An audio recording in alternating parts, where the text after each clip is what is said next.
Elles ont battu dimanche dernier le club d'Angers, Croix-Blanche, 1-0. Les footballeuses du football féminin Yzeure Allier Auvergne affronteront dimanche après-midi à domicile le club sportif de Nivolas dans l'Isère. Roger Hénen, bonjour. Bonjour. Alors vous êtes le président du football féminin Yzeure Allier Auvergne depuis 2014. Alors vous êtes un homme, pourquoi avoir accepté cette fonction ? Disons que c'est plutôt une affaire d'histoire. Le club féminin a été créé il y a une vingtaine d'années sur Moulins et puis a émigré vers Yzeure pour une question d'espace vert. Yzeure a accueilli le club féminin avec beaucoup de plaisir et donc depuis lors nous sommes passés sous le nom de football féminin Yzeure parce que le nom précédent c'était Nord Allier football féminin. Ce club existe depuis de nombreuses années, a toujours été géré précédemment par un homme aussi qui était Paul Sirot. En 2014 il a souhaité prendre de la distance. Il n'y avait pas beaucoup de candidats pour prendre la présidence de cette association, qui est une association importante quand même, parce qu'il y a 172 licenciés joueuses qui font partie de ce club. C'est un des gros clubs féminins de la région. Donc cette responsabilité, je l'ai prise avec détermination et l'envie d'en faire quelque chose de très respectable et de développement surtout. Alors le football féminin, au fond, il y a des différences avec le football masculin, une autre conception peut-être du football, un jeu différent ? Disons que les règles sont les mêmes. La grosse découverte que j'ai fait personnellement à travers le foot féminin, c'est que le niveau technique est très différent. Les impacts physiques sont moins forts, mais il y a tout un concept différent au niveau de l'approche de ce sport qui est vraiment très intéressant, qui rend ce sport très attractif au niveau du spectacle aussi, parce que il y a du jeu, il y a de la technique, beaucoup de technique. Et moi qui suis né dans le foot masculin, parce que forcément c'est comme ça, depuis ma petite enfance, pour moi c'est un moment de découverte très intéressant quand on a mon histoire autour du foot qui est une passion. Moi j'ai que des garçons à la maison donc qui ont tous joué au foot et il y en a qui jouent encore à présent. Voilà. Alors ce foot, version fille, passionne-t-il autant? Est-ce que le public est au rendez-vous? Disons que ici à Yzeure, effectivement le public est quand même au rendez-vous. Il faut dire que dans certains autres stades, chez certains autres clubs, le problème ne se présente pas de la même manière. Mais ici à Yzeure, oui, c'est assez au rendez-vous. D'ailleurs, les équipes qui viennent nous visiter sont toujours très surprises de voir le nombre de spectateurs qui est présent. C'est quand même intéressant de jouer devant 300 spectateurs en moyenne sur la saison, quoi, à tous les matchs. Alors une équipe qui fonctionne cependant avec moins de moyens, on imagine que les hommes, non? Si vous parlez de moyens, la dimension du foot féminin n'est pas encore prise suffisamment au sérieux sur l'ensemble du territoire.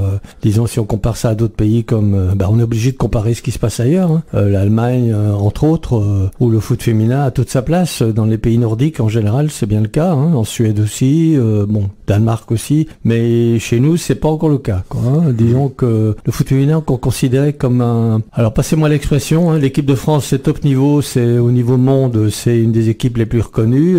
Par contre, les équipes de clubs, en dehors des grosses écuries de Division 1, les autres équipes sont considérées un petit peu comme un sport mineur, ce qui est bien regrettable parce que si on veut que l'évolution se fasse au niveau de la masse, parce que comme c'est un sport populaire, il faut que les moyens soient au rendez-vous, parce que sinon on n'y arrivera jamais, quoi. On sera toujours considéré comme un sport de deuxième catégorie, ce que je trouve tout à fait anormal dans les circonstances du monde dans lequel nous vivons. Alors Roger Hénen, vos joueuses, parlez-nous d'elles un petit peu, d'où viennent-elles, quels sont leurs profils et finalement comment vous les avez sélectionnées?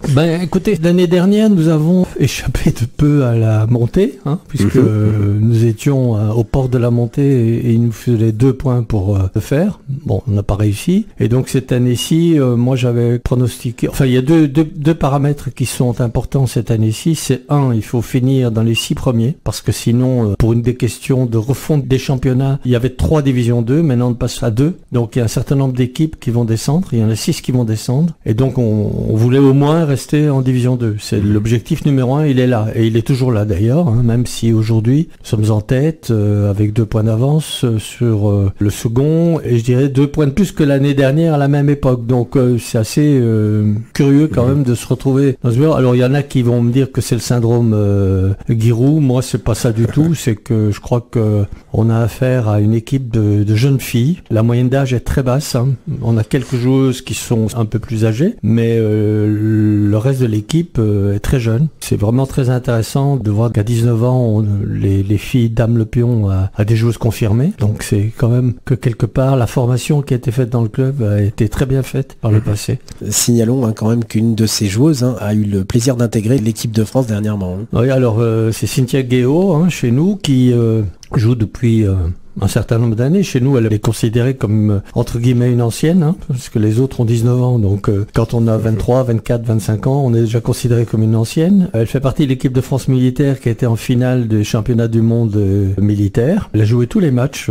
C'est une joueuse qui est très, très volontaire, caractère bien trempé, mais qui, au niveau technique et au niveau rapidité, a permis justement à la France de très, très bien se comporter, étant donné qu'elle était dans l'11 majeur à tous les matchs. Donc, c'est une joueuse qui chez nous apporte beaucoup aussi dans le cadre du vestiaire, ce qui est très important parce que l'entente qu'il y a entre toutes ces jeunes femmes est assez intéressante aussi à voir. C'est pas que du sport, c'est aussi l'entente entre les gens et la cohérence et la cohésion qu'il y a entre elles qui est intéressante. Alors une saison qui se passe pas trop mal ces derniers mois. Dimanche dernier, je disais donc cette équipe donc a battu l'équipe d'Angers. Dimanche prochain, il va falloir faire aussi bien. C'est l'équipe de Nivolas. Vos pronostics? Chaque match suffit sa peine. Je veux dire, de ce que j'ai vu cette saison de notre côté, j'ai trouvé que les filles ne se mettaient absolument pas la pression sur chaque match. Elles jouent le match comme il vient et puis elles se laissent pas démonter si elles sont en difficulté. Bien au contraire, on dirait que ça les fustige. Bon, Angers, c'était pas facile parce que c'était une équipe qui était très physique. Mais bon, on aurait gagné 3-0, personne n'aurait rien dit. C'était normal, je dis. Donc voilà, il y a à considérer tous ces éléments. Moi, je crois que ce qui est très très bien dans cette équipe, c'est l'état d'esprit surtout qui permet justement la performance. Rendez-vous donc sur la pelouse du stade de Bellevue dimanche dès 14h30 pour un match de Coupe de France qui opposera l'équipe de football féminin Yzeure Allier Auvergne au club sportif de Nivolas. Roger Hénen, merci d'être passé nous voir sur le plateau d'RCF. Au revoir. Au revoir.